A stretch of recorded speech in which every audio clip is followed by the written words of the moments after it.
FLAVIUS Josephus against APION. Book 1. 1. I suppose that by my books of the antiquity of the Jews, most excellent Epaphroditus, 2 have made it evident to those who peruse them, that our Jewish nation is of very great antiquity, and had a distinct subsistence of its own originally. As also, I have therein declared how we came to inhabit this country wherein we now live. Those antiquities contain the history of 5,000 years, and are taken out of our sacred books, but are translated by me into the Greek tongue. However, since I observe a considerable number of people giving ear to the reproaches that are laid against us by those who bear ill will to us, and will not believe what I have written concerning the antiquity of our nation, while they take it for a plain sign that our nation is of a late date, because they are not so much as vouchsafed to bear mention by the most famous historiographers among the Grecians. I therefore have thought myself under an obligation to write somewhat briefly about these subjects, in order to convict those that reproach us of spite and voluntary falsehood, and to correct the ignorance of others, and withal to instruct all those who are desirous of knowing the truth of what great antiquity we really are. As for the witnesses whom I shall produce for the proof of what I say, they shall be such as are esteemed to be of the greatest reputation for truth, and the most skillful in the knowledge of all antiquity by the Greeks themselves. I will also show that those who have written so reproachfully and falsely about us are to be convicted by what they have written themselves to the contrary. I shall also endeavor to give an account of the reasons why it hath so happened, that there have not been a great number of Greeks who have made mention of our nation in their histories. I will, however, bring those Grecians to light who have not omitted such our history, for the sake of those that either do not know them, or pretend not to know them already. 2.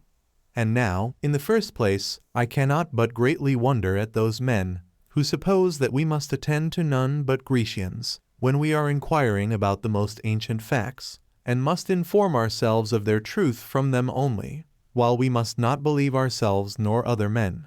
For I am convinced that the very reverse is the truth of the case.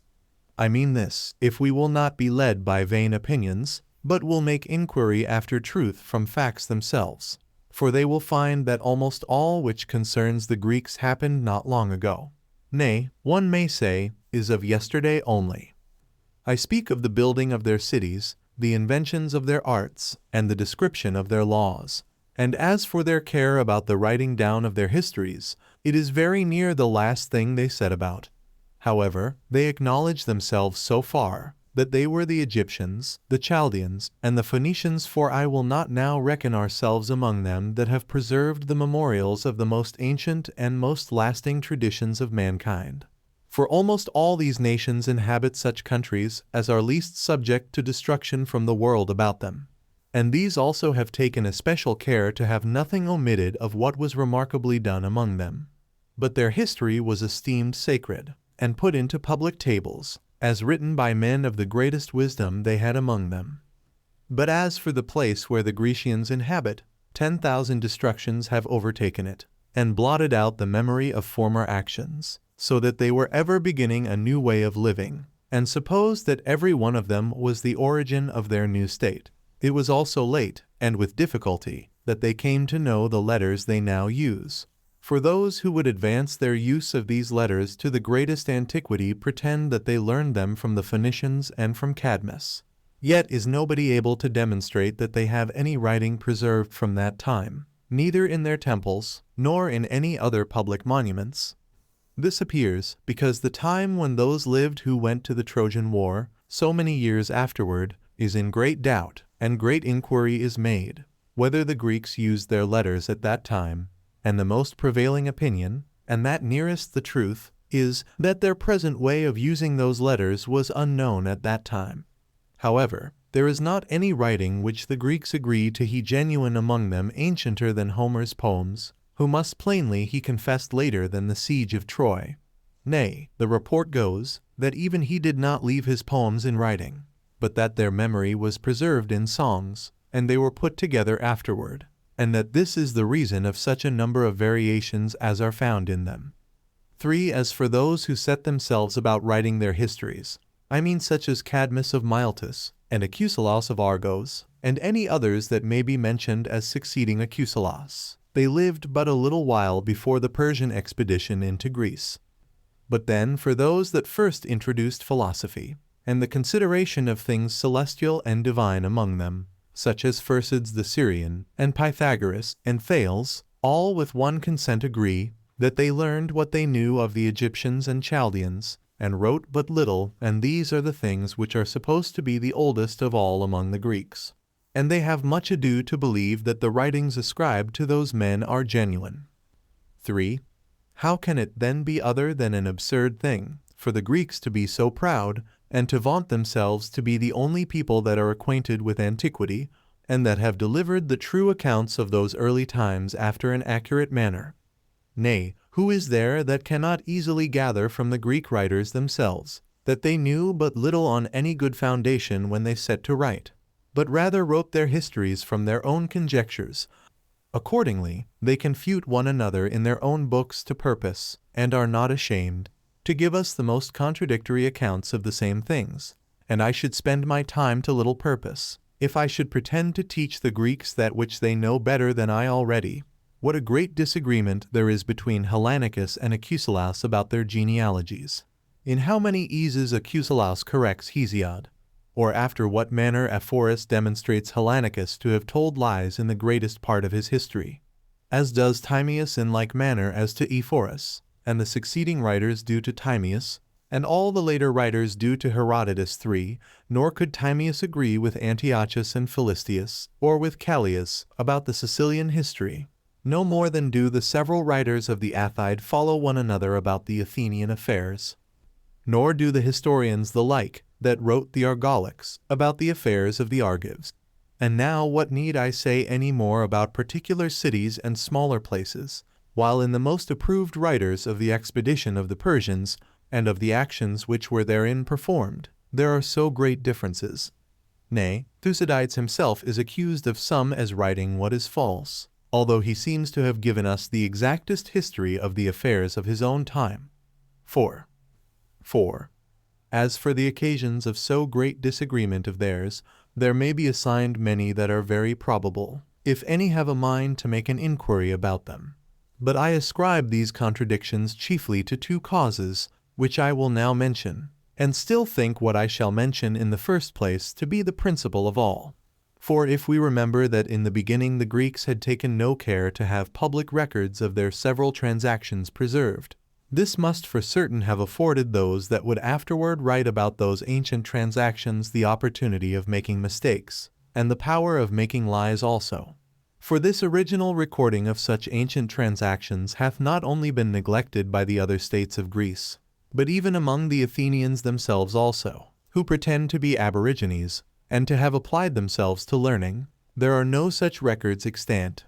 Nay, they say themselves that the laws of Draco concerning murders, which are now extant in writing, are the most ancient of their public records, which Draco yet lived but a little before the tyrant Pisistratus. 5. For as to the Arcadians, who make such boasts of their antiquity, what need I speak of them in particular, since it was still later before they got their letters, and learned them, and that with difficulty also. 6.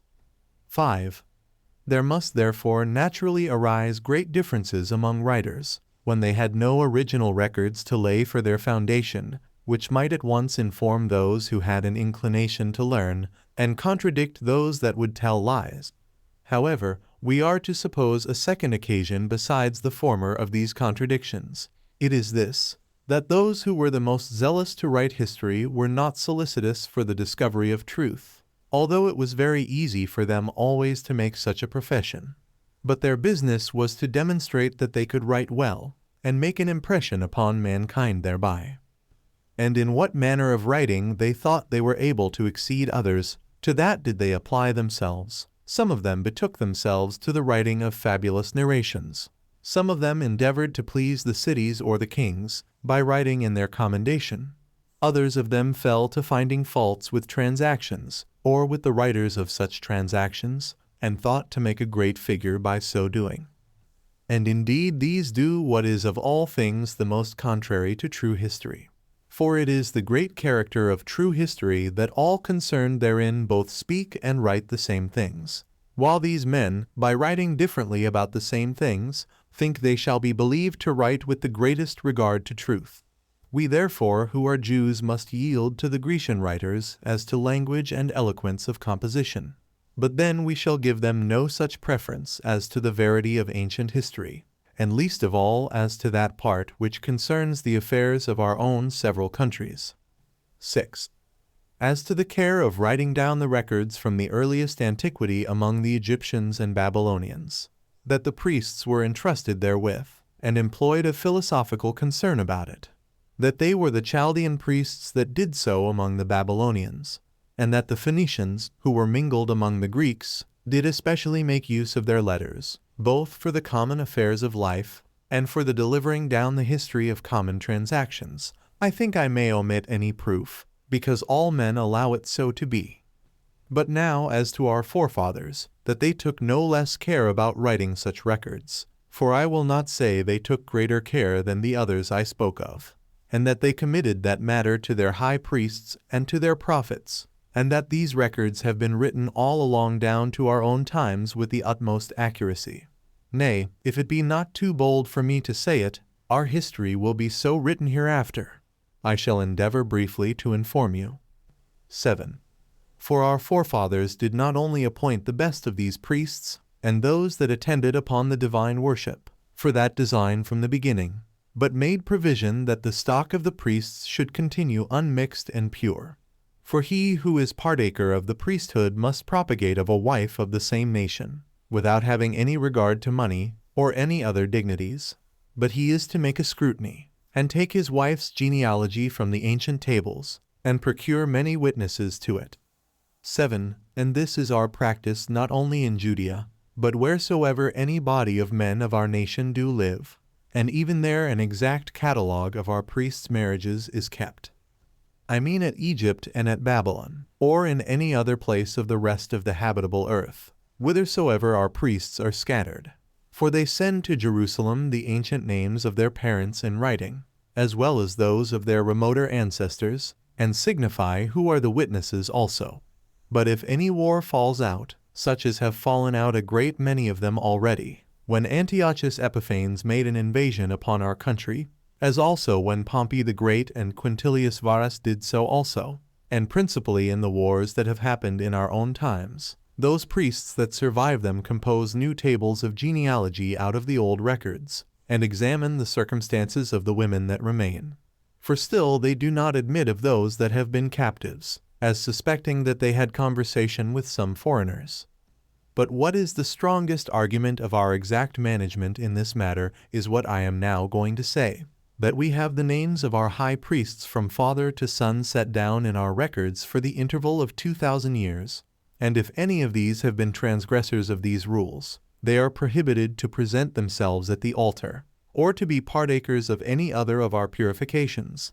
And this is justly, or rather necessarily done, because everyone is not permitted of his own accord to be a writer, nor is there any disagreement in what is written, they being only prophets that have written the original and earliest accounts of things as they learned them of God himself by inspiration, and others have written what hath happened in their own times, and that in a very distinct manner also.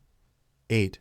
For we have not an innumerable multitude of books among us, disagreeing from and contradicting one another, as the Greeks have, but only 22 books, 8 which contain the records of all the past times, which are justly believed to be divine, and of them 5 belong to Moses, which contain his laws and the traditions of the origin of mankind till his death.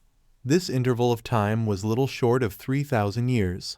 But as to the time from the death of Moses till the reign of Artaxerxes king of Persia, who reigned after Xerxes, the prophets, who were after Moses, wrote down what was done in their times in 13 books.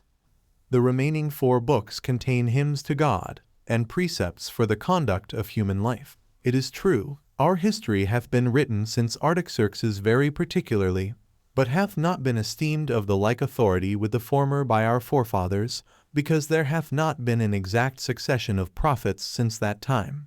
And how firmly we have given credit to these books of our own nation is evident by what we do. For during so many ages as have already passed, no one has been so bold as either to add anything to them, to take anything from them, or to make any change in them.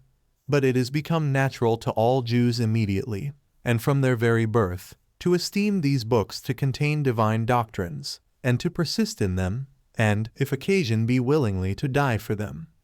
For it is no new thing for our captives, many of them in number, and frequently in time, to be seen to endure racks and deaths of all kinds upon the theaters, that they may not be obliged to say one word against our laws and the records that contain them. Whereas there are none at all among the Greeks who would undergo the least harm on that account, no, nor in case all the writings that are among them were to be destroyed. For they take them to be such discourses as are framed agreeably to the inclinations of those that write them. And they have justly the same opinion of the ancient writers, since they see some of the present generation bold enough to write about such affairs, wherein they were not present, nor had concern enough to inform themselves about them from those that knew them. Examples of which may be had in this late war of ours, where some persons have written histories, and published them, without having been in the places concerned, or having been near them when the actions were done. But these men put a few things together by hearsay, and insolently abuse the world, and call these writings by the name of histories. 9. As for myself, I have composed a true history of that whole war, and of all the particulars that occurred therein, as having been concerned in all its transactions. For I acted as general of those among us that are named Galileans, as long as it was possible for us to make any opposition. I was then seized on by the Romans, and became a captive. Vespasian also and Titus had me kept under a guard, and forced me to attend them continually. At the first I was put into bonds, but was set at liberty afterward, and sent to accompany Titus when he came from Alexandria to the siege of Jerusalem, during which time there was nothing done which escaped my knowledge. For what happened in the Roman camp I saw, and wrote down carefully, and what informations the deserters brought out of the city, I was the only man that understood them. Afterward I got leisure at Rome, and when all my materials were prepared for that work, I made use of some persons to assist me in learning the Greek tongue, and by these means I composed the history of those transactions. And I was so well assured of the truth of what I related, that I first of all appealed to those that had the supreme command in that war, Vespasian and Titus, as witnesses for me. For to them I presented those books first of all, and after them to many of the Romans who had been in the war. I also sold them to many of our own men who understood the Greek philosophy, among whom were Julius Archelaus, Herod king of Chalcis, a person of great gravity, and King Agrippa himself, a person that deserved the greatest admiration. Now all these men bore their testimony to me, that I had the strictest regard to truth, who yet would not have dissembled the matter, nor been silent, if I, out of ignorance, or out of favor to any side, either had given false colors to actions, or omitted any of them. 10. There have been indeed some bad men, who have attempted to calumniate my history, and took it to be a kind of scholastic performance for the exercise of young men. A strange sort of accusation and calumny this, since every one that undertakes to deliver the history of actions truly ought to know them accurately himself in the first place, as either having been concerned in them himself, or been informed of them by such as knew them. Now both these methods of knowledge I may very properly pretend to in the composition of both my works.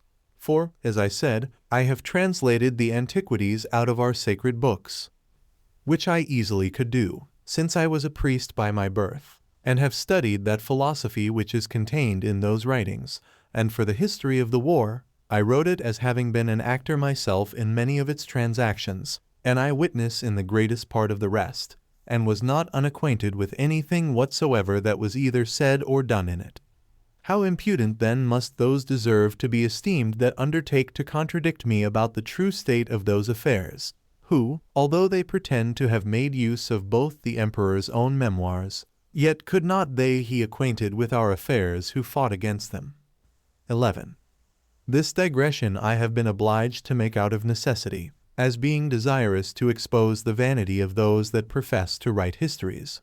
And I suppose I have sufficiently declared that this custom of transmitting down the histories of ancient times hath been better preserved by those nations which are called barbarians than by the Greeks themselves. I am now willing, in the next place, to say a few things to those that endeavor to prove that our constitution is but of late time, for this reason, as they pretend, that the Greek writers have said nothing about us. After which I shall produce testimonies for our antiquity out of the writings of foreigners. I shall also demonstrate that such as cast reproaches upon our nation do it very unjustly. 12. As for ourselves, therefore, we neither inhabit a maritime country, nor do we delight in merchandise, nor in such a mixture with other men as arises from it. But the cities we dwell in are remote from the sea, and having a fruitful country for our habitation, we take pains in cultivating that only. Our principal care of all is this, to educate our children well, and we think it to be the most necessary business of our whole life to observe the laws that have been given us, and to keep those rules of piety that have been delivered down to us. Since, therefore, besides what we have already taken notice of, we have had a peculiar way of living of our own, there was no occasion offered us in ancient ages for intermixing among the Greeks, as they had for mixing among the Egyptians, by their intercourse of exporting and importing their several goods, as they also mixed with the Phoenicians, who lived by the seaside, by means of their love of lucre in trade and merchandise. Nor did our forefathers betake themselves, as did some others, to robbery, nor did they, in order to gain more wealth, fall into foreign wars, although our country contained many 10,000s of men of courage sufficient for that purpose. For this reason it was that the Phoenicians themselves came soon by trading and navigation to be known to the Grecians, and by their means the Egyptians became known to the Grecians also, as did all those people whence the Phoenicians in long voyages over the seas carried wares to the Grecians. The Medes also and the Persians, when they were lords of Asia, became well known to them. And this was especially true of the Persians, who led their armies as far as the other continent Europe. The Thracians were also known to them by the nearness of their countries, and the Scythians by the means of those that sailed to Pontus. For it was so in general that all maritime nations, and those that inhabited near the eastern or western seas, became most known to those that were desirous to be writers. But such as had their habitations further from the sea were for the most part unknown to them, which things appear to have happened as to Europe also, where the city of Rome, that hath this long time been possessed of so much power, and hath performed such great actions in war, is yet never mentioned by Herodotus, nor by Thucydides, nor by any one of their contemporaries.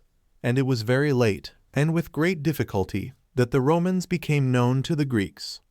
Nay, those that were reckoned the most exact historians, and Ephorus for one, were so very ignorant of the Gauls and the Spaniards, that he supposed the Spaniards, who inhabit so great a part of the western regions of the earth, to be no more than one city.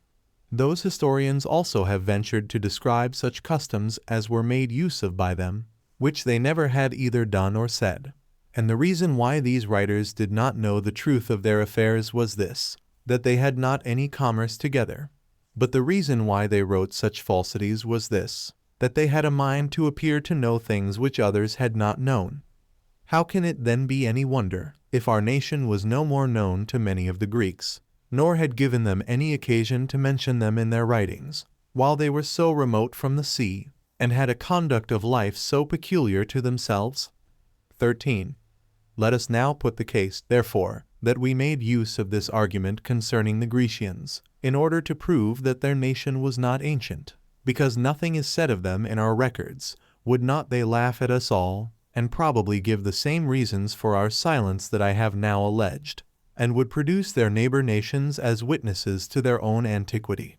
Now the very same thing will I endeavor to do, for I will bring the Egyptians and the Phoenicians as my principal witnesses, because nobody can complain of their testimony as false, on account that they are known to have borne the greatest ill will towards us. I mean this as to the Egyptians in general, all of them, while of the Phoenicians it is known the Tyrians have been most of all in the same ill disposition towards us, Yet do I confess that I cannot say the same of the Chaldeans, since our first leaders and ancestors were derived from them. And they do make mention of us Jews in their records, on account of the kindred there is between us. Now when I shall have made my assertions good, so far as concerns the others, I will demonstrate that some of the Greek writers have made mention of us Jews also, that those who envy us may not have even this pretense for contradicting what I have said about our nation. 14. I shall begin with the writings of the Egyptians, not indeed of those that have written in the Egyptian language, which it is impossible for me to do. But Manetho was a man who was by birth an Egyptian, yet had he made himself master of the Greek learning, as is very evident. For he wrote the history of his own country in the Greek tongue, by translating it, as he saith himself, out of their sacred records. He also finds great fault with Herodotus for his ignorance and false relations of Egyptian affairs. Now this Manetho, in the second book of his Egyptian history, writes concerning us in the following manner. I will set down his very words, as if I were to bring the very man himself into a court for a witness. There was a king of ours whose name was Timaus. Under him it came to pass, I know not how, that God was averse to us, and there came, after a surprising manner, men of ignoble birth out of the eastern parts, and had boldness enough to make an expedition into our country, and with ease subdued it by force, yet without our hazarding a battle with them. So when they had gotten those that governed us under their power, they afterwards burnt down our cities, and demolished the temples of the gods, and used all the inhabitants after a most barbarous manner. Nay, some they slew, and led their children and their wives into slavery. At length they made one of themselves king, whose name was Salates. He also lived at Memphis, and made both the upper and lower regions pay tribute, and left garrisons in places that were the most proper for them. He chiefly aimed to secure the eastern parts, as foreseeing that the Assyrians, who had then the greatest power, would be desirous of that kingdom, and invade them. And as he found in the Sate Nomos, Sethroit, a city very proper for this purpose, and which lay upon the Bubastic channel, but with regard to a certain theologic notion was called Avaris, this he rebuilt, and made very strong by the walls he built about it, and by a most numerous garrison of 240,000 armed men whom he put into it to keep it. Thither Salates came in summer time, partly to gather his corn, and pay his soldiers their wages, and partly to exercise his armed men, and thereby to terrify foreigners. When this man had reigned 13 years, after him reigned another, whose name was Baon, for 44 years. After him reigned another, called Apachnas, 36 years and 7 months. After him Apophes reigned 61 years, and then Janans 50 years and 1 month. After all these reigned Asis 49 years and 2 months. And these 6 were the first rulers among them, who were all along making war with the Egyptians, and were very desirous gradually to destroy them to the very roots. This whole nation was styled Hyksos, that is, shepherd kings, for the first syllable Hyk, according to the sacred dialect, denotes a king, as is Sos a shepherd, but this according to the ordinary dialect. And of these is compounded Hyksos, but some say that these people were Arabians. Now in another copy it is said that this word does not denote kings, but, on the contrary, denotes captive shepherds, and this on account of the particle Hyk. For that Hyk, with the aspiration, in the Egyptian tongue again denotes shepherds, and that expressly also. And this to me seems the more probable opinion, and more agreeable to ancient history. But Manetho goes on. These people, whom we have before named kings, and called shepherds also, and their descendants, as he says, kept possession of Egypt 511 years. After these, he says, that the kings of Thebais and the other parts of Egypt made an insurrection against the shepherds, and that there a terrible and long war was made between them. He says further, that under a king, whose name was Alisphragnathosis, the shepherds were subdued by him, and were indeed driven out of other parts of Egypt, but were shut up in a place that contained 10,000 acres. This place was named Avaris. Manetho says that the shepherds built a wall round all this place, which was a large and a strong wall, and this in order to keep all their possessions and their prey within a place of strength. but that Thymosis the son of Alisphragnathosis made an attempt to take them by force and by siege, with 480,000 men to lie rotund about them. But that, upon his despair of taking the place by that siege, they came to a composition with them, that they should leave Egypt, and go, without any harm to be done to them, whithersoever they would.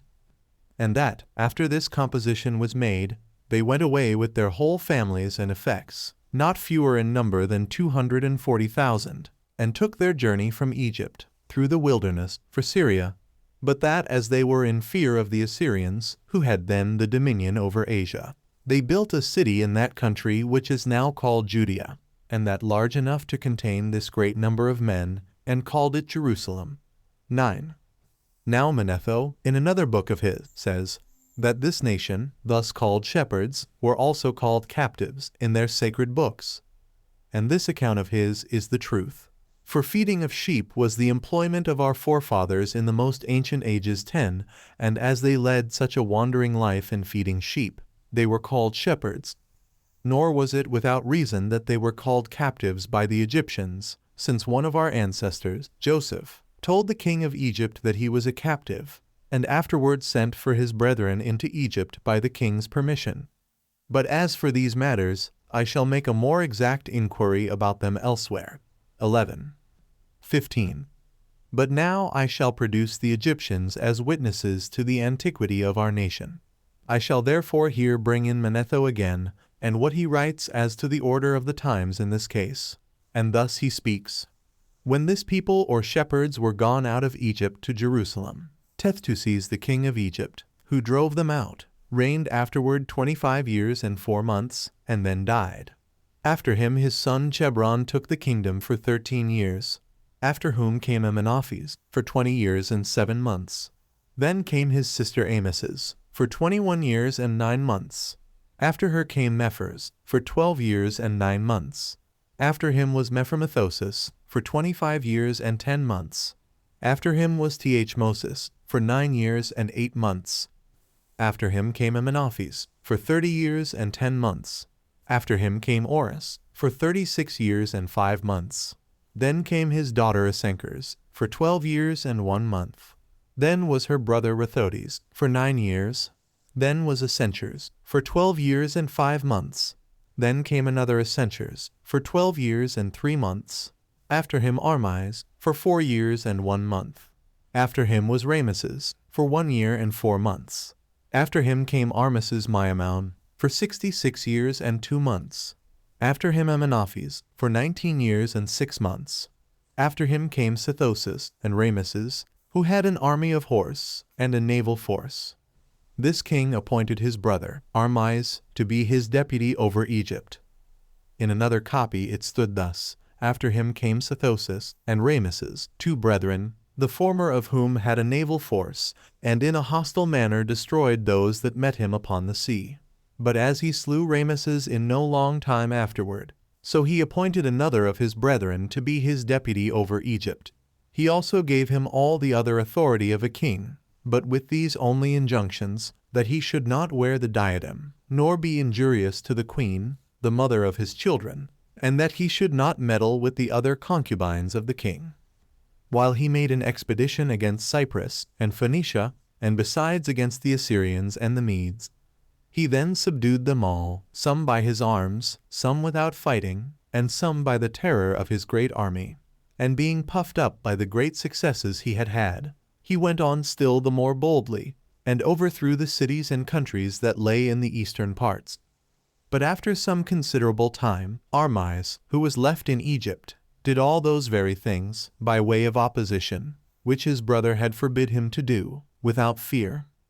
For he used violence to the queen, and continued to make use of the rest of the concubines, without sparing any of them. Nay, at the persuasion of his friends he put on the diadem, and set up to oppose his brother. But then he who was set over the priests of Egypt wrote letters to Sethoses, and informed him of all that had happened, and how his brother had set up to oppose him. He therefore returned back to Pelusium immediately, and recovered his kingdom again. The country also was called from his name Egypt, for Manetho says that Sethoses was himself called Egyptus. as was his brother Armies called Danaus. 16. This is Manetho's account, and evident it is from the number of years by him set down belonging to this interval, if they be summed up together, that these shepherds, as they are here called, who were no other than our forefathers, were delivered out of Egypt, and came thence, and inhabited this country, 393 years before Danaus came to Argos. Although the Argives look upon him 12 as their most ancient king Manetho. Therefore, here's this testimony to 2 points of the greatest consequence to our purpose, and those from the Egyptian records themselves. In the first place, that we came out of another country into Egypt, and that withal our deliverance out of it was so ancient in time as to have preceded the siege of Troy almost 1,000 years. But then, as to those things which Manetho adds, not from the Egyptian records, but, as he confesses himself, from some stories of an uncertain original, I will disprove them hereafter particularly, and shall demonstrate that they are no better than incredible fables. 17. I will now, therefore, pass from these records, and come to those that belong to the Phoenicians, and concern our nation, and shall produce attestations to what I have said out of them. There are then records among the Tyrians that take in the history of many years, and these are public writings, and are kept with great exactness, and include accounts of the facts done among them, and such as concern their transactions with other nations also, those I mean which were worth remembering.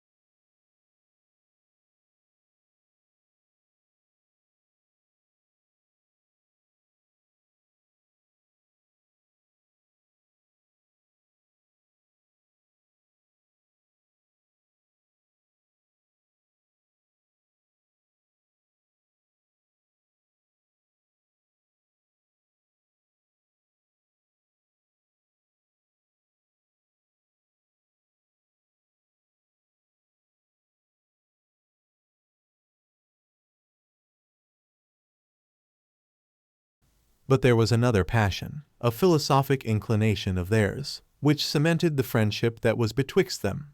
For they sent mutual problems to one another, with a desire to have them unriddled by each other, wherein Solomon was superior to Hiram, as he was wiser than he in other respects, and many of the epistles that passed between them are still preserved among the Tyrians. Now, that this may not depend on my bare word, I will produce for a witness Dius, one that is believed to have written the Phoenician history after an accurate manner. This Dius, therefore, writes thus in his histories of the Phoenicians. Upon the death of Abibalus, his son Hiram took the kingdom. This king raised banks at the eastern parts of the city and enlarged it. He also joined the temple of Jupiter Olympius, which stood before in an island by itself, to the city, by raising a causeway between them, and adorned that temple with donations of gold. He moreover went up to Libanus, and had timber cut down for the building of temples. They say further, that Solomon, when he was king of Jerusalem, sent problems to Hiram to be solved, and desired he would send others back for him to solve, and that he who could not solve the problems proposed to him should pay money to him that solved them. And when Hiram had agreed to the proposals, but was not able to solve the problems, he was obliged to pay a great deal of money as a penalty for the same. As also they relate that one Abdeman, a man of Tyre, did solve the problems, and propose others which Solomon could not solve, upon which he was obliged to repay a great deal of money to Hiram. These things are attested to by Dius, and confirm what we have said upon the same subjects before. 18. And now I shall add Menander the Ephesian, as an additional witness. This Menander wrote the acts that were done both by the Greeks and barbarians, under every one of the Tyrian kings, and had taken much pains to learn their history out of their own records. Now when he was writing about those kings that had reigned at Tyre, he came to Hiram, and says thus, Upon the death of Abibalus, his son Hiram took the kingdom. He lived 53 years, and reigned 34. He raised a bank on that called the Broad Place, and dedicated that golden pillar which is in Jupiter's temple. He also went and cut down timber from the mountain called Libanus, and got timber of cedar for the roofs of the temples. He also pulled down the old temples, and built new ones. Besides this, he consecrated the temples of Hercules and of Astarte. He first built Hercules' temple in the month Peritus, and that of Astarte when he made his expedition against the Tydians, who would not pay him their tribute. And when he had subdued them to himself, he returned home.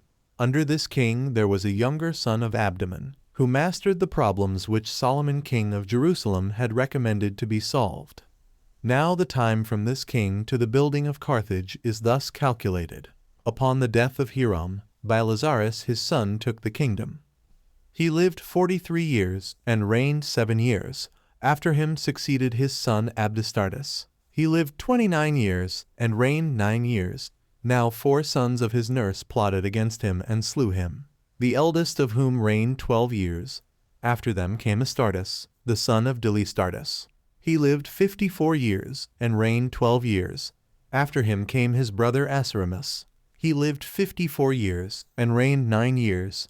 He was slain by his brother Pheles, who took the kingdom and reigned but 8 months. Though he lived 50 years, he was slain by Ithobalus, the priest of Astarte, who reigned 32 years, and lived 68 years. He was succeeded by his son Badzorus, who lived 45 years, and reigned 6 years. He was succeeded by Machinus his son. He lived 32 years, and reigned 9 years. Pygmalion succeeded him. He lived 56 years, and reigned 47 years. Now in the 7th year of his reign, his sister fled away from him, and built the city Carthage in Libya. So the whole time from the reign of Hiram till the building of Carthage amounts to the sum of 155 years and 8 months. Since then the temple was built at Jerusalem in the 12th year of the reign of Hiram. There were from the building of the temple until the building of Carthage 143 years and 8 months. Wherefore, what occasion is there for alleging any more testimonies out of the Phoenician histories on the behalf of our nation, since what I have said is so thoroughly confirmed already? And to be sure our ancestors came into this country long before the building of the temple. For it was not till we had gotten possession of the whole land by war that we built our temple. And this is the point that I have clearly proved out of our sacred writings in my Antiquities. 19. I will now relate what hath been written concerning us in the Chaldean histories, which records have a great agreement with our books in oilier things also. Berossus shall be witness to what I say. He was by birth a Chaldean, well known by the learned, on account of his publication of the Chaldean books of astronomy and philosophy among the Greeks. This Berossus, therefore, following the most ancient records of that nation, gives us a history of the deluge of waters that then happened, and of the destruction of mankind thereby, and agrees with Moses' narration thereof.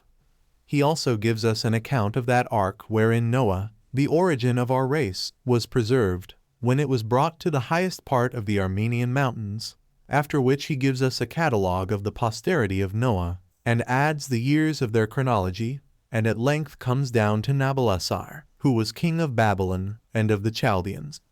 And when he was relating the acts of this king, he describes to us how he sent his son Nabuchodonosor against Egypt, and against our land, with a great army, upon his being informed that they had revolted from him, and how, by that means, he subdued them all, and set our temple that was at Jerusalem on fire. Nay, and removed our people entirely out of their own country, and transferred them to Babylon. When it so happened that our city was desolate during the interval of 70 years, until the days of Cyrus king of Persia. He then says that this Babylonian king conquered Egypt, and Syria, and Phoenicia, and Arabia, and exceeded in his exploits all that had reigned before him in Babylon and Chaldea. A little after which Berossus subjoins what follows in his history of ancient times. I will set down Berossus's own accounts, which are these. When Nabal-Assar, father of Nabuchodonosor, heard that the governor whom he had set over Egypt, and over the parts of Celesyria and Phoenicia, had revolted from him, he was not able to bear it any longer, but committing certain parts of his army to his son Nabuchodonosor, who was then but young, he sent him against the rebel. Nabuchodonosor joined battle with him, and conquered him, and reduced the country under his dominion again. Now it so fell out that his father Nabopolassar fell into a distemper at this time, and died in the city of Babylon, after he had reigned 29 years. But as he understood, in a little time, that his father Nabopolassar was dead, he set the affairs of Egypt and the other countries in order, and committed the captives he had taken from the Jews, and Phoenicians, and Syrians, and of the nations belonging to Egypt, to some of his friends, that they might conduct that part of the forces that had on heavy armor, with the rest of his baggage, to Babylonia, while he went in haste, having but a few with him, over the desert to Babylon. Whither, when he was come, he found the public affairs had been managed by the Chaldeans, and that the principal person among them had preserved the kingdom for him. Accordingly, he now entirely obtained all his father's dominions. He then came and ordered the captives to be placed as colonies in the most proper places of Babylonia. But for himself, he adorned the temple of Belus and the other temples, after an elegant manner, out of the spoils he had taken in this war. He also rebuilt the old city, and added another to it on the outside, and so far restored Babylon, that none who should besiege it afterwards might have it in their power to divert the river, so as to facilitate an entrance into it. And this he did by building 3 walls about the inner city, and 3 about the outer. Some of these walls he built of burnt brick and bitumen, and some of brick only. So when he had thus fortified the city with walls, after an excellent manner, and had adorned the gates magnificently, he added a new palace to that which his father had dwelt in, and this close by it also, and that more eminent in its height, and in its great splendor. It would perhaps require too long a narration, if any one were to describe it. However, as prodigiously large and as magnificent as it was finished in 15 days. Now in this palace he erected very high walks, supported by stone pillars, and by planting what was called a pensile paradise, and replenishing it with all sorts of trees, he rendered the prospect an exact resemblance of a mountainous country. This he did to please his queen, because she had been brought up in Media, and was fond of a mountainous situation. 20. This is what Berossus relates concerning the forementioned king, as he relates many other things about him also in the 3rd book of his Chaldean history, wherein he complains of the Grecian writers for supposing, without any foundation, that Babylon was built by Semiramis, 14 queen of Assyria, and for her false pretense to those wonderful edifices their 2 buildings at Babylon do no way contradict those ancient and relating, as if they were her own workmanship. As indeed in these affairs the Chaldean history cannot but be the most credible. Moreover, we meet with a confirmation of what Berossus says in the archives of the Phoenicians, concerning this king Nabuchodonosor, that he conquered all Syria and Phoenicia, in which case Philostratus agrees with the others in that history which he composed, where he mentions the siege of Tyre. As does Megasthenes also, in the 4th book of his Indian history, wherein he pretends to prove that the forementioned king of the Babylonians was superior to Hercules in strength and the greatness of his exploits. For he says that he conquered a great part of Libya, and conquered Iberia also. Now, as to what I have said before about the temple at Jerusalem, that it was fought against by the Babylonians, and burnt by them, but was opened again when Cyrus had taken the kingdom of Asia, shall now be demonstrated from what Berossus adds further upon that head. For thus he says in his 3rd book, Nabuchodonosor, after he had begun to build the forementioned wall, fell sick, and departed this life, when he had reigned 43 years, whereupon his son Evil-Merodach obtained the kingdom. He governed public affairs after an illegal and impure manner, and had a plot laid against him by Neriglissor, his sister's husband, and was slain by him when he had reigned but 2 years. After he was slain, Neriglissor, the person who plotted against him, succeeded him in the kingdom, and reigned 4 years. His son Labarosarchad obtained the kingdom, though he was but a child, and kept it 9 mouths. But by reason of the very ill temper and ill practices he exhibited to the world, a plot was laid against him also by his friends, and he was tormented to death.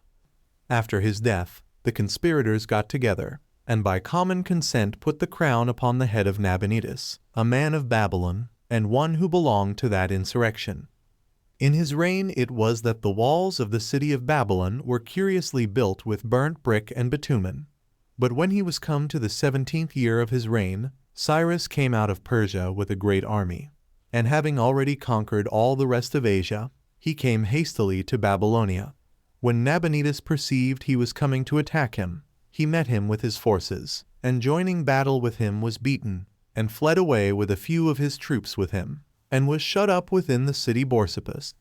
Hereupon Cyrus took Babylon, and gave order that the outer walls of the city should be demolished, because the city had proved very troublesome to him, and cost him a great deal of pains to take it. He then marched away to Borsippas to besiege Nabonidus, but as Nabonidus did not sustain the siege, but delivered himself into his hands, he was at first kindly used by Cyrus, who gave him Carmania as a place for him to inhabit in, but sent him out of Babylonia. Accordingly Nabonidus spent the rest of his time in that country, and there died. 21. These accounts agree with the true histories in our books, for in them it is written that Nebuchadnezzar, in the 18th year of his reign, laid our temple desolate, and so it lay in that state of obscurity for 50 years. But that in the 2nd year of the reign of Cyrus its foundations were laid, and it was finished again in the 2nd year of Darius. I will now add the records of the Phoenicians, for it will not be superfluous to give the reader demonstrations more than enough on this occasion. In them we have this enumeration of the times of their several kings. Nebuchadnezzar besieged Tyre for 13 years in the days of Ithabal, their king. After him reigned Baal 10 years. After him were judges appointed, who judged the people. Ecnebalus, the son of Baslacus, 2 months. Chelbs, the son of Abdias, 10 months. Abar, the high priest, 3 months. Mitgonus and Gerastratus, the sons of Abdalimus, were judges 6 years, after whom Balatorus reigned 1 year. After his death they sent and fetched Merbalus from Babylon, who reigned 4 years. After his death they sent for his brother Hiram, who reigned 20 years. Under his reign Cyrus became king of Persia, so that the whole interval is 54 years besides 3 months. For in the 7th year of the reign of Nebuchadnezzar he began to besiege Tyre, and Cyrus the Persian took the kingdom in the 14th year of Hiram, so that the records of the Chaldeans and Tyrians agree with our writings about this temple, and the testimonies here produced are an indisputable and undeniable attestation to the antiquity of our nation. And I suppose that what I have already said may be sufficient to such as are not very contentious. 22. But now it is proper to satisfy the inquiry of those that disbelieve the records of barbarians, and think none but Greeks to be worthy of credit, and to produce many of these very Greeks who were acquainted with our nation, and to set before them such as upon occasion have made mention of us in their own writings. Pythagoras, therefore, of Samos, lived in very ancient times, and was esteemed a person superior to all philosophers in wisdom and piety towards God. Now it is plain that he did not only know our doctrines, but was in very great measure a follower and admirer of them. There is not indeed extant any writing that is owned for his 15, but many there are who have written his history, of whom Hermippus is the most celebrated, who was a person very inquisitive into all sorts of history.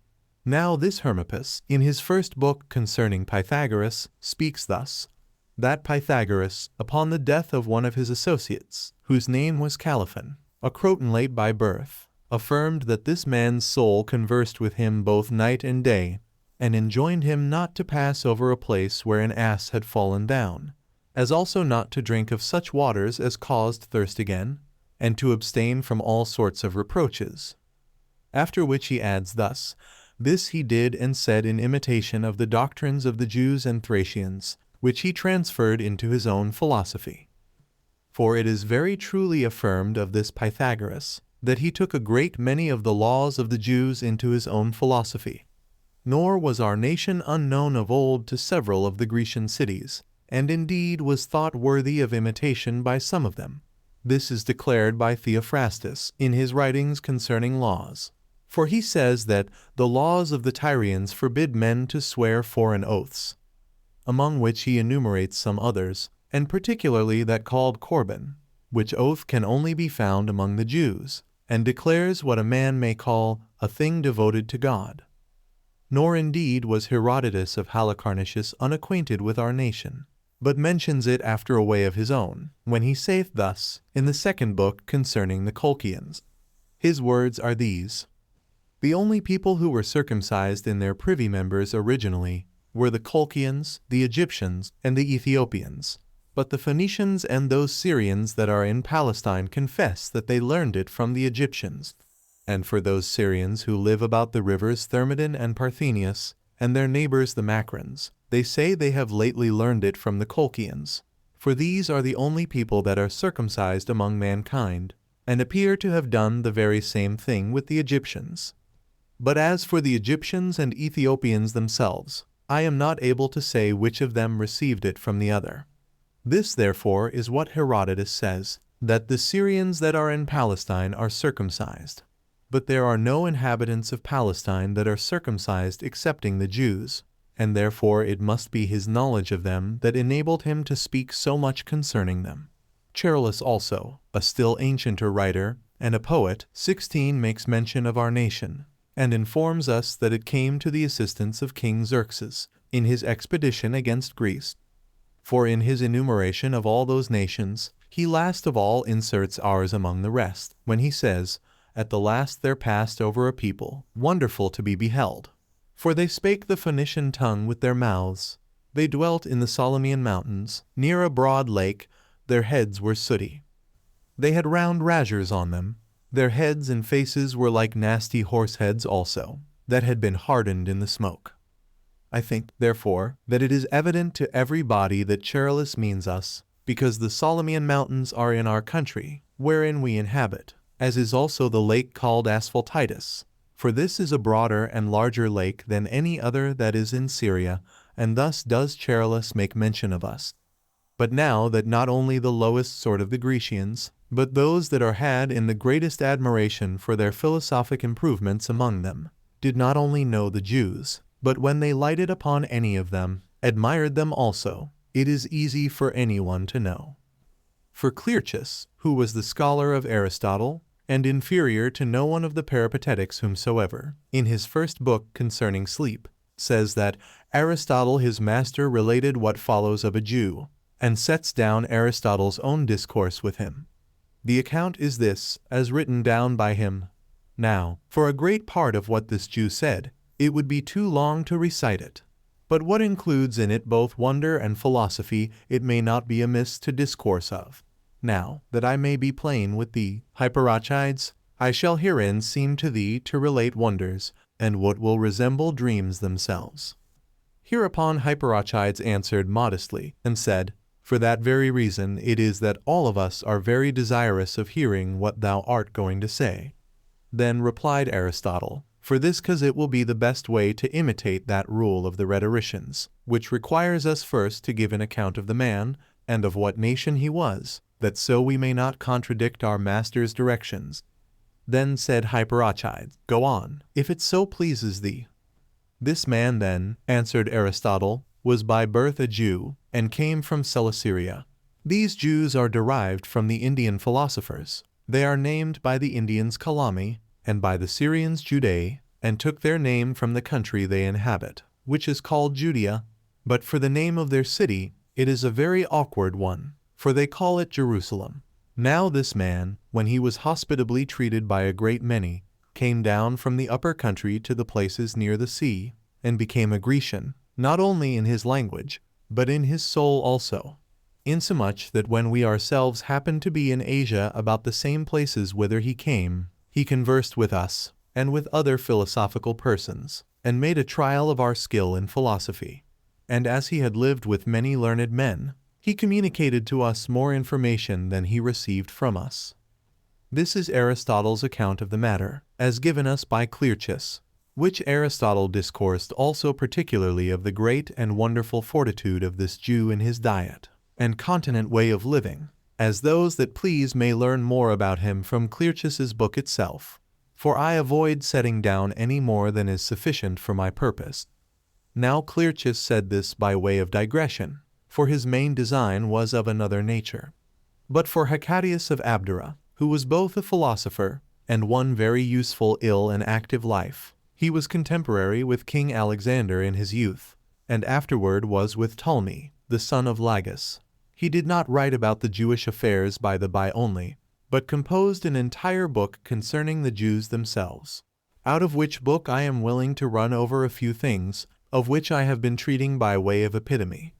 And, in the first place, I will demonstrate the time when this Hecatæus lived.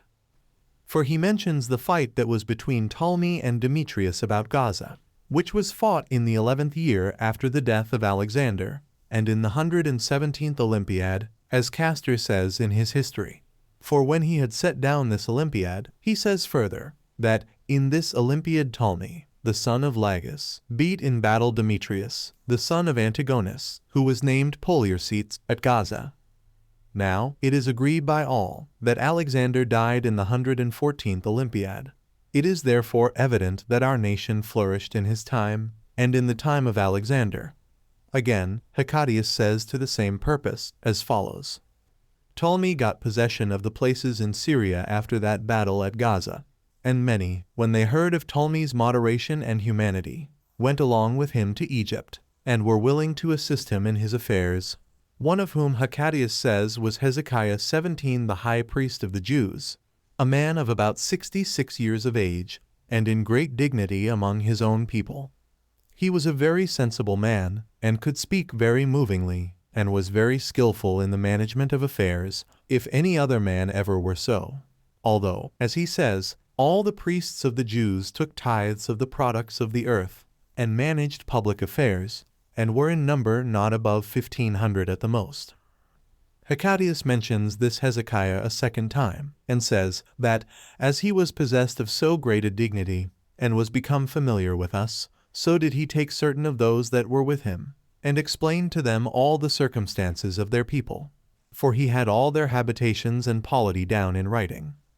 Moreover, Hecatæus declares again, what regard we have for our laws, and that we resolve to endure anything rather than transgress them, because we think it right for us to do so. Whereupon he adds that, although they are in a bad reputation among their neighbors, and among all those that come to them, and have been often treated injuriously by the kings and governors of Persia, yet can they not be dissuaded from acting what they think best, but that when they are stripped on this account, and have torments inflicted upon them, and they are brought to the most terrible kinds of death, they meet them after an extraordinary manner, beyond all other people, and will not renounce the religion of their forefathers. Hecatæus also produces demonstrations, not a few of this, their resolute tenaciousness of their laws, when he speaks thus, Alexander was once at Babylon, and had an intention to rebuild the temple of Belus that was fallen to decay, and in order thereto, he commanded all his soldiers in general to bring earth thither. But the Jews, and they only, would not comply with that command. Nay, they underwent stripes and great losses of what they had on this account, till the king forgave them, and permitted them to live in quiet. He adds further, that when the Macedonians came to them into that country, and demolished the old temples and the altars, they assisted them in demolishing them all 18, but for not assisting them in rebuilding them they either underwent losses, or sometimes obtained forgiveness. He adds further, that these men deserve to be admired on that account. He also speaks of the mighty populousness of our nation, and says that the Persians formerly carried away many 10,000s of our people to Babylon, as also that not a few 10,000s were removed after Alexander's death into Egypt and Phoenicia, by reason of the sedition that was arisen in Syria. The same person takes notice in his history, how large the country is which we inhabit, as well as of its excellent character, and says that the land in which the Jews inhabit contains 3 millions of areri, 19, and is generally of a most excellent and most fruitful soil, nor is Judea of lesser dimensions. The same man describe our city Jerusalem also itself as of a most excellent structure, and very large, and inhabited from the most ancient times. He also discourses of the multitude of men in it, and of the construction of our temple, after the following manner. There are many strong places and villages, says he, in the country of Judea, but one strong city there is, about 50 furlongs in circumference, which is inhabited by 120,000 men, or thereabouts. They call it Jerusalem. There is about the middle of the city a wall of stone, whose length is 500 feet, and the breadth 100 cubits, with double cloisters, wherein there is a square altar, not made of hewn stone, but composed of white stones gathered together, having each side 20 cubits long, and its altitude 10 cubits. Hard by it is a large edifice, wherein there is an altar and a candlestick, both of gold, and in weight 2 talents. Upon these there is a light that is never extinguished, either by night or by day. There is no image, nor anything, nor any donations therein. Nothing at all is there planted, neither grove, nor anything of that sort.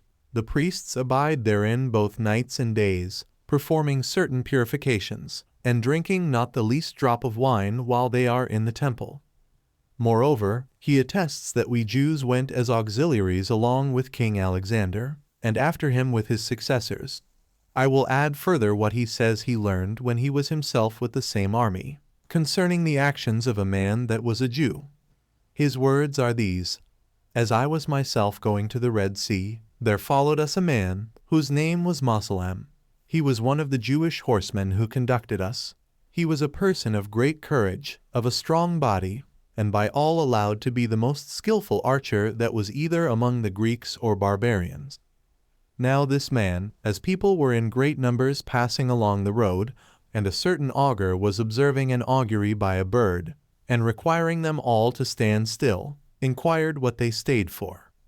Hereupon the augur showed him the bird from whence he took his augury, and told him that if the bird stayed where he was, they ought all to stand still, but that if he got up and flew onward, they must go forward, but that if he flew backward, they must retire again.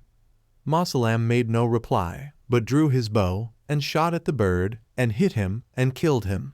And as the augur and some others were very angry, and wished imprecations upon him, he answered them thus: Why are you so mad as to take this most unhappy bird into your hands? For how can this bird give us any true information concerning our march, who could not foresee how to save himself? For had he been able to foreknow what was future, he would not have come to this place, but would have been afraid lest Mosalem the Jew should shoot at him, and kill him. But of Hecatæus's testimonies we have said enough, for as to such as desire to know more of them, they may easily obtain them from his book itself. However, I shall not think it too much for me to name Agatharchides, as having made mention of us Jews, though in way of derision at our simplicity, as he supposes it to be. For when he was discoursing of the affairs of Stratonus, how she came out of Macedonia into Syria, and left her husband Demetrius, while yet Seleucus would not marry her as she expected, but during the time of his raising an army at Babylon, stirred up a sedition about Antioch. And how, after that, the king came back, and upon his taking of Antioch, she fled to Seleucia, and had it in her power to sail away immediately, yet did she comply with a dream which forbade her so to do, and so was caught and put to death. When Agatharchides had premised this story, and had jested upon Stratonus for her superstition, he gives a like example of what was reported concerning us, and writes thus: There are a people called Jews, and dwell in a city the strongest of all other cities, which the inhabitants call Jerusalem, and are accustomed to rest on every 7th day 20, on which times they make no use of their arms, nor meddle with husbandry, nor take care of any affairs of life, but spread out their hands in their holy places, and pray till the evening. Now it came to pass, that when Ptolemy, the son of Lagus, came into this city with his army, that these men, in observing this mad custom of theirs, instead of guarding the city, suffered their country to submit itself to a bitter lord, and their law was openly proved to have commanded a foolish practice. 21 This accident taught all other men, but the Jews, to disregard such dreams as these were, and not to follow the like idle suggestions delivered as a law, when, in such uncertainty of human reasonings, they are at a loss what they should do. Now this our procedure seems a ridiculous thing to Agatharchides, but will appear to such as consider it without prejudice a great thing, and what deserved a great many encomiums. When certain men constantly prefer the observation of their laws, and their religion towards God, before the preservation of themselves and their country. 23. Now that some writers have omitted to mention our nation, not because they knew nothing of us, but because they envied us, or for some other unjustifiable reasons, I think I can demonstrate by particular instances. For Hieronymus, who wrote the history of Alexander's successors, lived at the same time with Hecatæus, and was a friend of King Antigonus and president of Syria. Now it is plain that Hecatæus wrote an entire book concerning us, while Hieronymus never mentions us in his history, although he was bred up very near to the places where we live. Thus different from one another are the inclinations of men. While the one thought we deserved to be carefully remembered, as some ill-disposed passion blinded the other's mind so entirely that he could not discern the truth. And now certainly the foregoing records of the Egyptians and Chaldeans and Phoenicians, together with so many of the Greek writers, will be sufficient for the demonstration of our antiquity. Moreover, besides those forementioned, Theophilus, and Theodotus, and Amnasius, and Aristophanes, and Hermogenes, Euhemerus also, and Canaan, and Xiperion, and perhaps many others, for I have not lighted upon all the Greek books, have made distinct mention of us. It is true, many of the men before mentioned have made great mistakes about the true accounts of our nation in the earliest times, because they had not perused our sacred books. Yet have they all of them afforded their testimony to our antiquity, concerning which I am now treating. However, Demetrius Phalereus and the elder Philo, with Eupolmus, have not greatly missed the truth about our affairs, whose lesser mistakes ought therefore to be forgiven them, for it was not in their power to understand our writings with the utmost accuracy. 24. One particular there is still remaining behind of what I at first proposed to speak to, and that is, to demonstrate that those calumnies and reproaches which some have thrown upon our nation are lies, and to make use of those writers' own testimonies against themselves. And that in general this self-contradiction hath happened to many other authors by reason of their ill will to some people, I conclude, is not unknown to such as have read histories with sufficient care. For some of them have endeavored to disgrace the nobility of certain nations, and of some of the most glorious cities, and have cast reproaches upon certain forms of government. Thus hath Theopompus abused the city of Athens, Polycrates that of Lacedaemon, as hath he wrote the Tripoliticus, for he is not Theopompus, as is supposed by his own done by the city of Thebes. Timils also hath greatly abused the foregoing people and others also. And this ill treatment they use chiefly when they have a contest with men of the greatest reputation, some out of envy and malice, and others as supposing that by this foolish talking of theirs they may be thought worthy of being remembered themselves. And indeed they do by no means fail of their hopes, with regard to the foolish part of mankind, but men of sober judgment still condemn them of great malignity. 25. Now the Egyptians were the first that cast reproaches upon us, in order to please which nation some others undertook to pervert the truth, while they would neither own that our forefathers came into Egypt from another country, as the fact was, nor give a true account of our departure thence. And indeed the Egyptians took many occasions to hate us and envy us. In the first place, because our ancestors had had the dominion over their country, and when they were delivered from them, and gone to their own country again, they lived there in prosperity. In the next place, the difference of our religion from theirs hath occasioned great enmity between us, while our way of divine worship did as much exceed that which their laws appointed, as does the nature of God exceed that of brute beasts. For so far they all agree through the whole country, to esteem such animals as gods, although they differ one from another in the peculiar worship they severally pay to them. And certainly men they are entirely of vain and foolish minds, who have thus accustomed themselves from the beginning to have such bad notions concerning their gods, and could not think of imitating that decent form of divine worship which we made use of, though, when they saw our institutions approved of by many others, they could not but envy us on that account. For some of them have proceeded to that degree of folly and meanness in their conduct, as not to scruple to contradict their own ancient records, nay, to contradict themselves also in their writings, and yet were so blinded by their passions as not to discern it. 26. And now I will turn my discourse to one of their principal writers, whom I have a little before made use of as a witness to our antiquity, I mean Manetho. 22 He promised to interpret the Egyptian history out of their sacred writings, and premised this, that our people had come into Egypt, many 10,000s in number, and subdued its inhabitants. And when he had further confessed that we went out of that country afterward, and settled in that country which is now called Judea, and there built Jerusalem and its temple. Now thus far he followed his ancient records, but after this he permits himself, in order to appear to have written what rumors and reports passed abroad about the Jews, and introduces incredible narrations, as if he would have the Egyptian multitude, that had the leprosy and other distempers, to have been mixed with us, as he says they were, and that they were condemned to fly out of Egypt together. For he mentions Amenophes, a fictitious king's name, though on that account he durst not set down the number of years of his reign, which yet he had accurately done as to the other kings he mentions. He then ascribes certain fabulous stories to this king, as having in a manner forgotten how he had already related that the departure of the shepherds for Jerusalem had been 518 years before. For Thutmosis was king when they went away.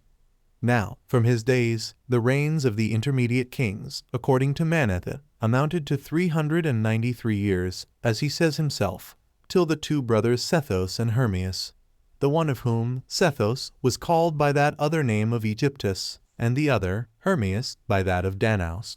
He also says that Sethos eased the other out of Egypt, and reigned 59 years, as did his eldest son Ramses reign after him 66 years. When Manetho therefore had acknowledged that our forefathers were gone out of Egypt so many years ago, he introduces his fictitious king Amenophes, and says thus: This king was desirous to become a spectator of the gods, as had Horus, one of his predecessors in that kingdom, desired the same before him. He also communicated that his desire to his namesake Amenophes, who was the son of Papes, and one that seemed to partake of a divine nature, both as to wisdom and the knowledge of futurities. Manetho adds, how this namesake of his told him that he might see the gods, if he would clear the whole country of the lepers, and of the other impure people, that the king was pleased with this injunction, and got together all that had any defect in their bodies out of Egypt, and that their number was 80,000, whom he sent to those quarries which are on the east side of the Nile, that they might work in them, and might be separated from the rest of the Egyptians.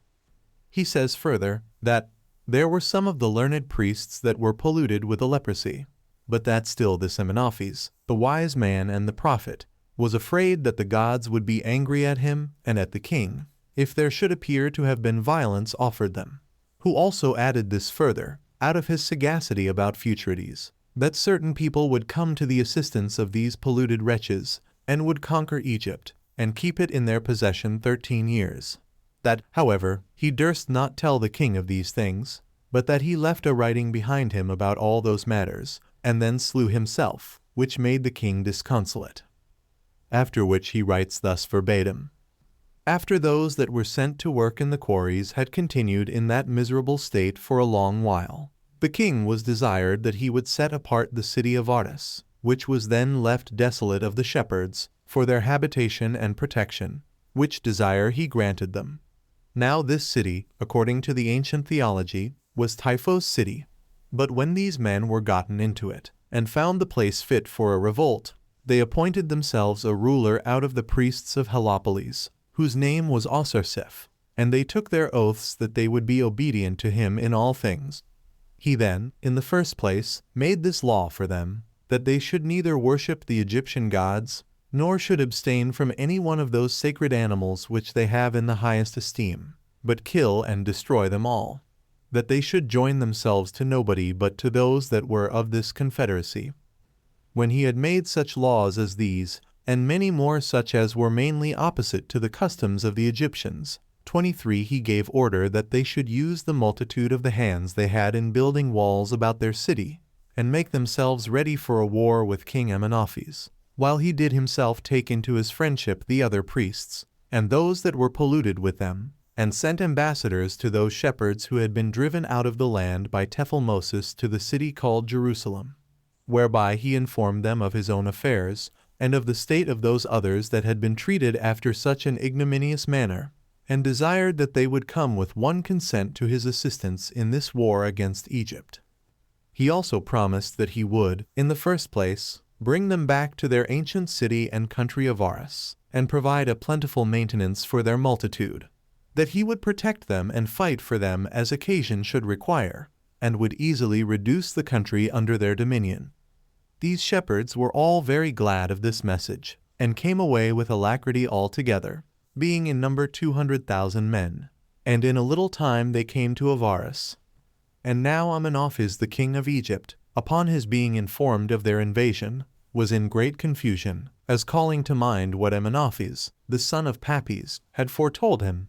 And, in the first place, he assembled the multitude of the Egyptians, and took counsel with their leaders, and sent for their sacred animals to him, especially for those that were principally worshipped in their temples, and gave a particular charge to the priests distinctly, that they should hide the images of their gods with the utmost care. He also sent his son Sethos, who was also named Rameses, from his father Ramses, being but 5 years old, to a friend of his.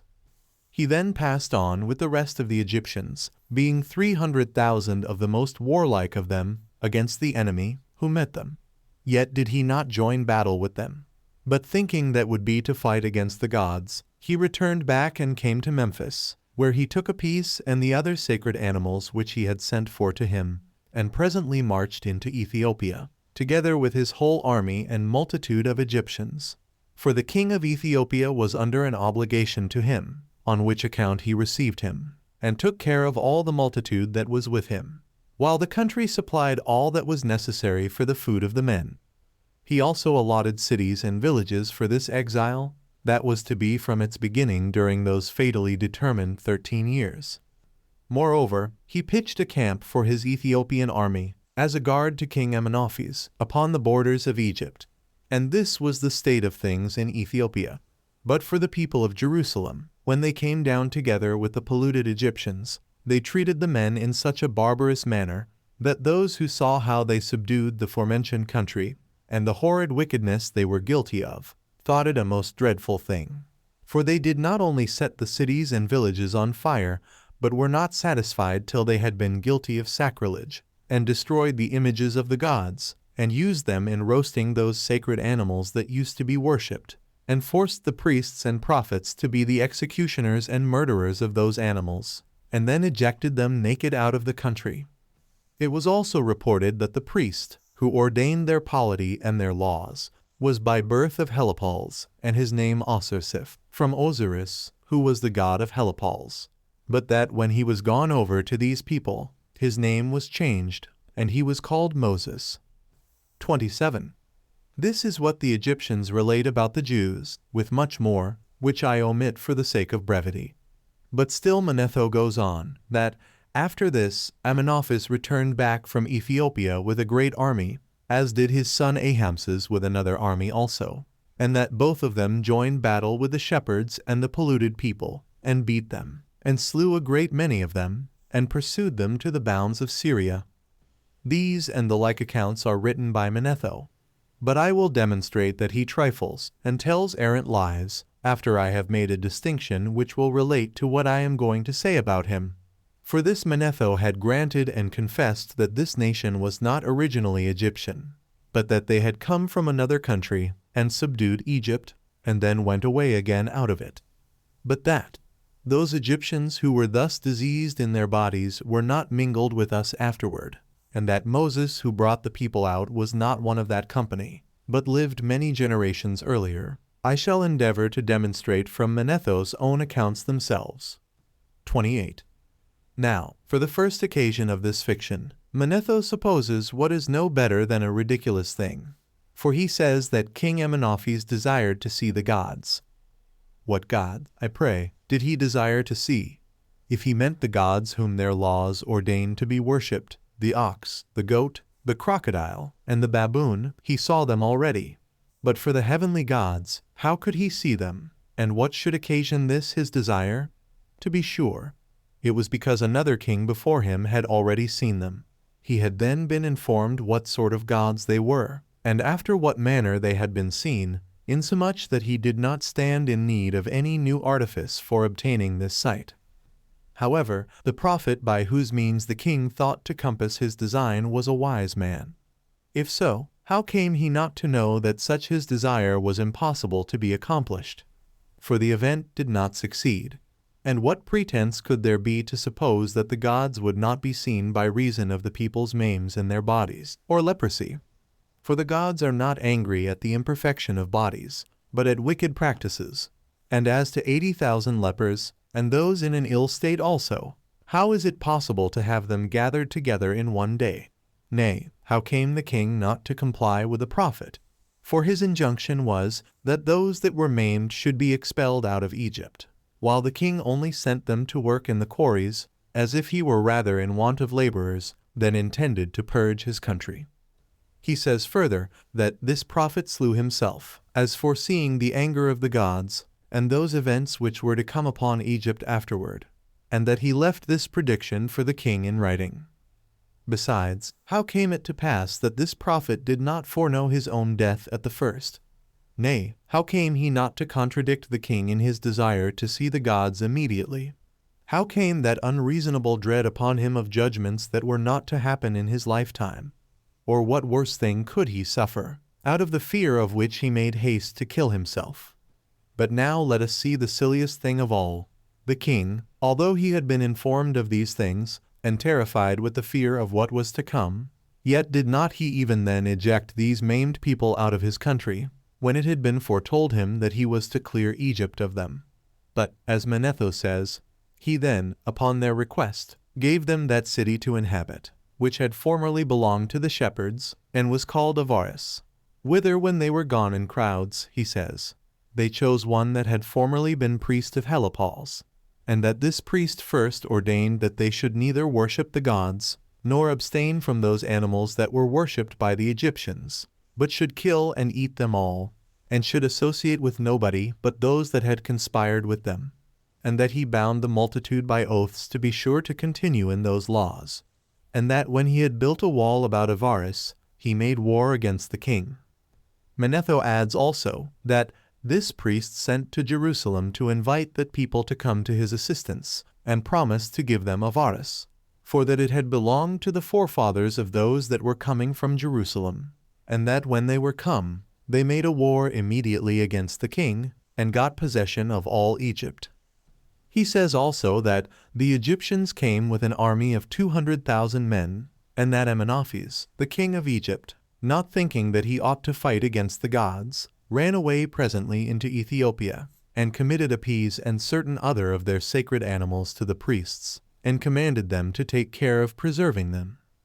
He says further, that the people of Jerusalem came accordingly upon the Egyptians, and overthrew their cities, and burnt their temples, and slew their horsemen, and, in short, abstained from no sort of wickedness nor barbarity. And for that priest who settled their polity and their laws, he says, he was by birth of Helopolis, and his name was Osarsiph, from Osiris the god of Helopolis, but that he changed his name, and called himself Moses. He then says that, on the 13th year afterward, Amenophes, according to the fatal time of the duration of his misfortunes, came upon them out of Ethiopia with a great army, and joining battle with the shepherds and with the polluted people, overcame them in battle, and slew a great many of them, and pursued them as far as the bounds of Syria. 29. Now Manetho does not reflect upon the improbability of his lie, for the leprous people, and the multitude that was with them, although they might formerly have been angry at the king, and at those that had treated them so coarsely, and this according to the prediction of the prophet, yet certainly, when they were come out of the mines, and had received of the king a city, and a country, they would have grown milder towards him. However, had they ever so much hated him in particular, they might have laid a private plot against himself, but would hardly have made war against all the Egyptians. I mean this on the account of the great kindred they who were so numerous must have had among them.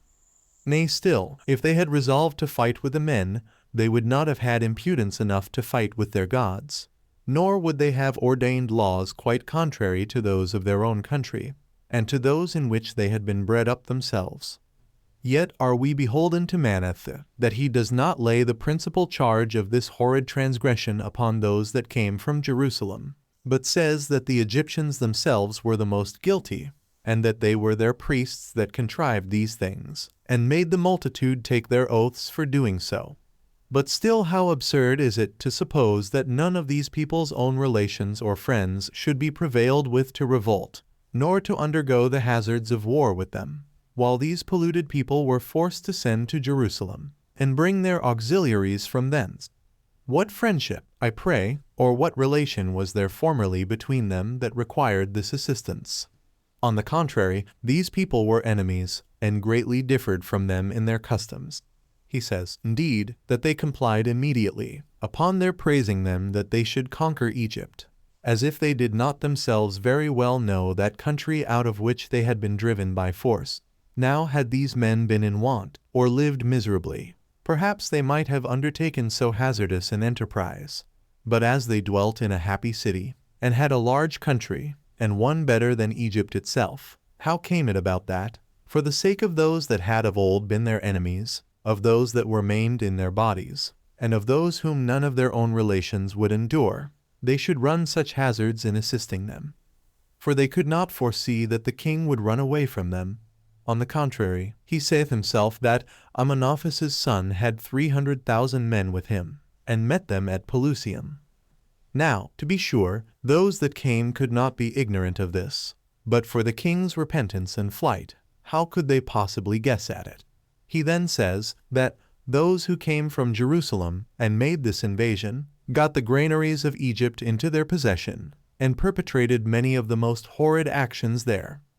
And thence he reproaches them, as though he had not himself introduced them as enemies, or as though he might accuse such as were invited from another place for so doing, when the natural Egyptians themselves had done the same things before their coming, and had taken oaths so to do. However, Amenophis, some time afterward, came upon them, and conquered them in battle, and slew his enemies, and drove them before him as far as Syria.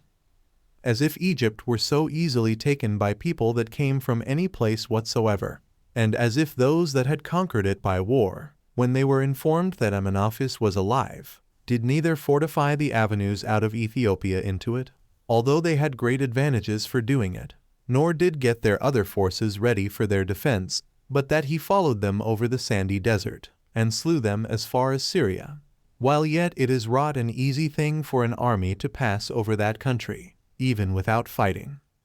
30. Our nation, therefore, according to Manetho, was not derived from Egypt, nor were any of the Egyptians mingled with us. For it is to be supposed that many of the leprous and distempered people were dead in the mines, since they had been there a long time, and in so ill a condition. Many others must be dead in the battles that happened afterward, and more still in the last battle and flight after it. 31. It now remains that I debate with Manetho about Moses. Now the Egyptians acknowledge him to have been a wonderful and a divine person. Nay, they would willingly lay claim to him themselves, though after a most abusive and incredible manner, and pretend that he was of Heliopolis, and one of the priests of that place, and was ejected out of it among the rest, on account of his leprosy. Although it had been demonstrated out of their records that he lived 518 years earlier, and then brought our forefathers out of Egypt into the country that is now inhabited by us. But now that he was not subject in his body to any such calamity, is evident from what he himself tells us. For he forbade those that had the leprosy either to continue in a city, or to inhabit in a village, but commanded that they should go about by themselves with their clothes rent, and declares that such as either touch them, or live under the same roof with them, should be esteemed unclean.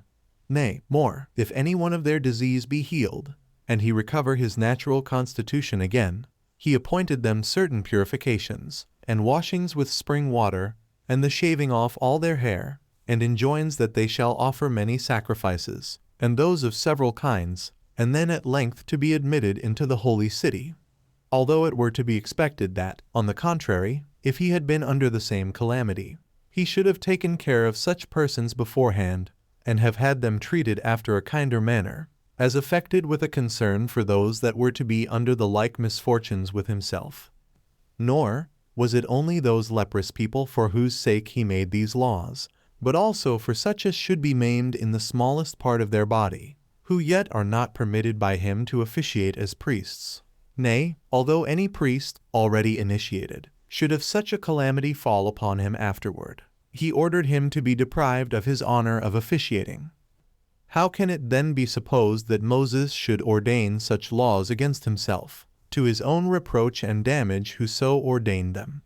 Nor indeed is that other notion of Manetho at all probable, wherein he relates the change of his name, and says that he was formerly called Osarsiph, and this a name no way agreeable to the other, while his true name was Moses, and signifies a person who is preserved out of the water, for the Egyptians call water moil.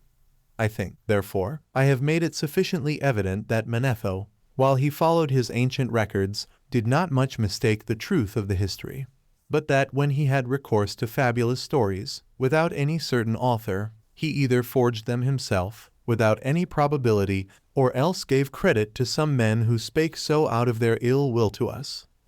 32. And now I have done with Manetho, I will inquire into what Chairman says. For he also, when he pretended to write the Egyptian history, sets down the same name for this king that Manetho did, Amenophis, as also of his son Rameses, and then goes on thus. The goddess Isis appeared to Amenophis in his sleep, and blamed him that her temple had been demolished in the war. But that Phridiphontes, the sacred scribe, said to him, that in case he would purge Egypt of the men that had pollutions upon them, he should be no longer troubled with such frightful apparitions.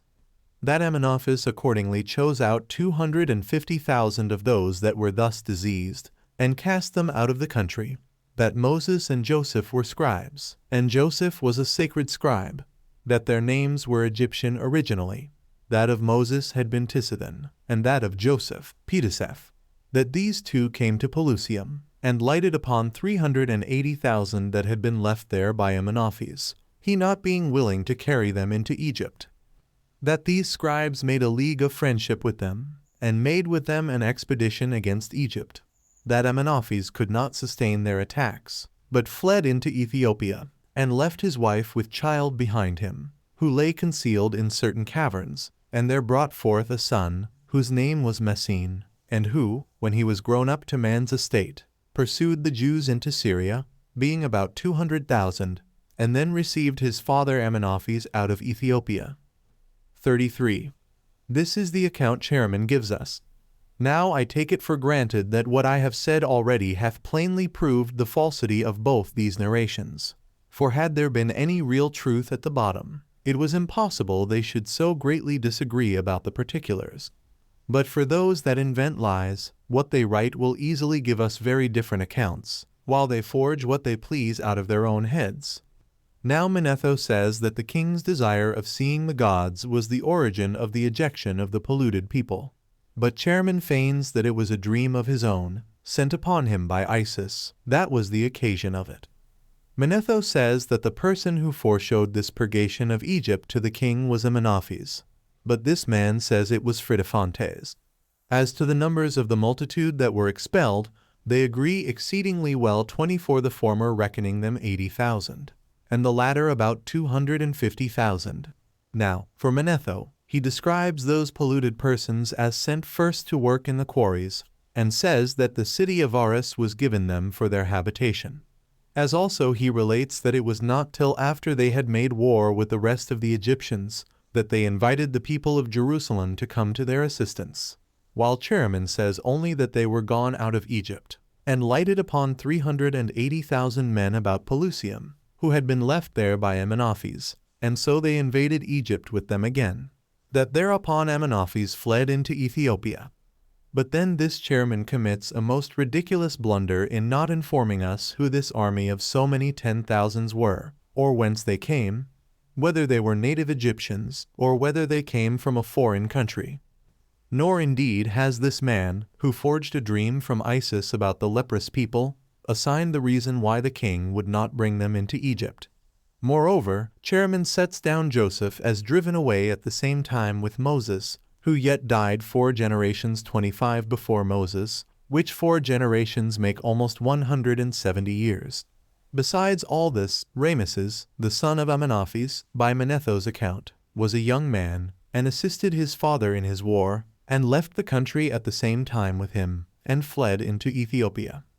But Chaeremon makes him to have been born in a certain cave, after his father was dead, and that he then overcame the Jews in battle, and drove them into Syria, being in number about 200,000. O the levity of the man! For he had neither told us who these 380,000 were, nor how the 430,000 perished, whether they fell in war, or went over to Ramesses. And, what is the strangest of all, it is not possible to learn out of him who they were whom he calls Jews, or to which of these two parties he applies that denomination, whether to the 250,000 leprous people, or to the 380,000 that were about Pelusium. But perhaps it will be looked upon as a silly thing in me to make any larger confutation of such writers as sufficiently confute themselves. For had they been only confuted by other men, it had been more tolerable. 34. I shall now add to these accounts about Manethone Chaeremon somewhat about Lysimachus, who hath taken the same topic of falsehood with those forementioned, but hath gone far beyond them in the incredible nature of his forgeries, which plainly demonstrates that he contrived them out of his virulent hatred of our nation. His words are these: the people of the Jews being leprous and scabby, and subject to certain other kinds of distempers, in the days of Bacchus, king of Egypt, they fled to the temples, and got their food there by begging. And as the numbers were very great that were fallen under these diseases, there arose a scarcity in Egypt. Hereupon Bosphorus, the king of Egypt, sent some to consult the oracle of Jupiter Hammon about his scarcity. The god's answer was this, that he must purge his temples of impure and impious men, by expelling them out of those temples into desert places. But as to the scabby and leprous people, he must drown them, and purge his temples, the sun having an indignation at these men being suffered to live. And by this means the land will bring forth its fruit. Upon Bacchus's having received these oracles, he called for their priests, and the attendants upon their altars, and ordered them to make a collection of the impure people, and to deliver them to the soldiers, to carry them away into the desert, but to take the leprous people, and wrap them in sheets of lead, and let them down into the sea. Hereupon the scabby and leprous people were drowned, and the rest were gotten together, and sent into desert places, in order to be exposed to destruction. In this case they assembled themselves together, and took counsel what they should do, and determined that, as the night was coming on, they should kindle fires and lamps, and keep watch, that they also should fast the next night, and propitiate the gods, in order to obtain deliverance from them. That on the next day there was one Moses, who advised them that they should venture upon a journey, and go along one road till they should come to places fit for habitation, that he charged them to have no kind regards for any man, nor give good counsel to any, but always to advise them for the worst, and to overturn all those temples and altars of the gods they should meet with, that the rest commended what he had said with one consent, and did what they had resolved on, and so traveled over the desert. But that the difficulties of the journey being over, they came to a country inhabited, and that there they abused the men, and plundered and burnt their temples, and then came into that land which is called Judea, and there they built a city, and dwelt therein, and that their city was named Hierosilla, from this their robbing of the temples. But that still, upon the success they had afterwards, they in time changed its denomination, that it might not be a reproach to them, and called the city Hierosolima, and themselves Hierosolimites. 35. Now this man did not discover and mention the same king with the others, but feigned a newer name, and passing by the dream and the Egyptian prophet, he brings him to Jupiter Hammon, in order to gain oracles about the scabby and leprous people. For he says that the multitude of Jews were gathered together at the temples. Now it is uncertain whether he ascribes this name to these lepers, or to those that were subject to such diseases among the Jews only. For he describes them as a people of the Jews.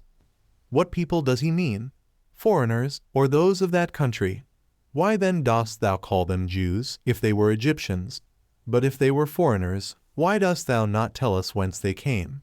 And how could it be that, after the king had drowned many of them in the sea, and ejected the rest into desert places, there should be still so great a multitude remaining? Or after what manner did they pass over the desert, and get the land which we now dwell in, and build our city, and that temple which hath been so famous among all mankind? And besides, he ought to have spoken more about our legislator than by giving us his bare name, and to have informed us of what nation he was, and what parents he was derived from, and to have assigned the reasons why he undertook to make such laws concerning the gods, and concerning matters of injustice with regard to men during that journey. For in case the people were by birth Egyptians, they would not on the sudden have so easily changed the customs of their country. And in case they had been foreigners, they had for certain some laws or other which had been kept by them from long custom.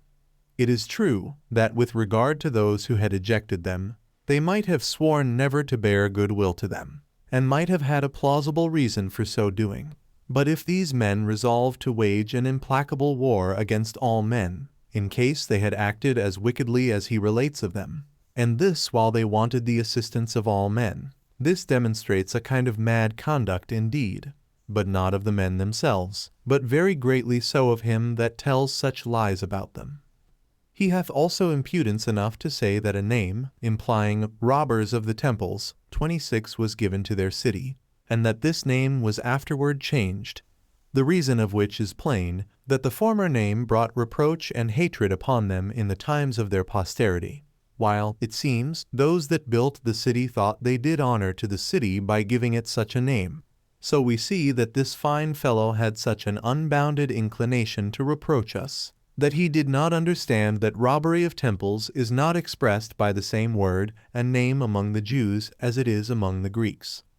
But why should a man say any more to a person who tells such impudent lies? However, since this book is arisen to a competent length, I will make another beginning, and endeavor to add what still remains to perfect my design in the following book.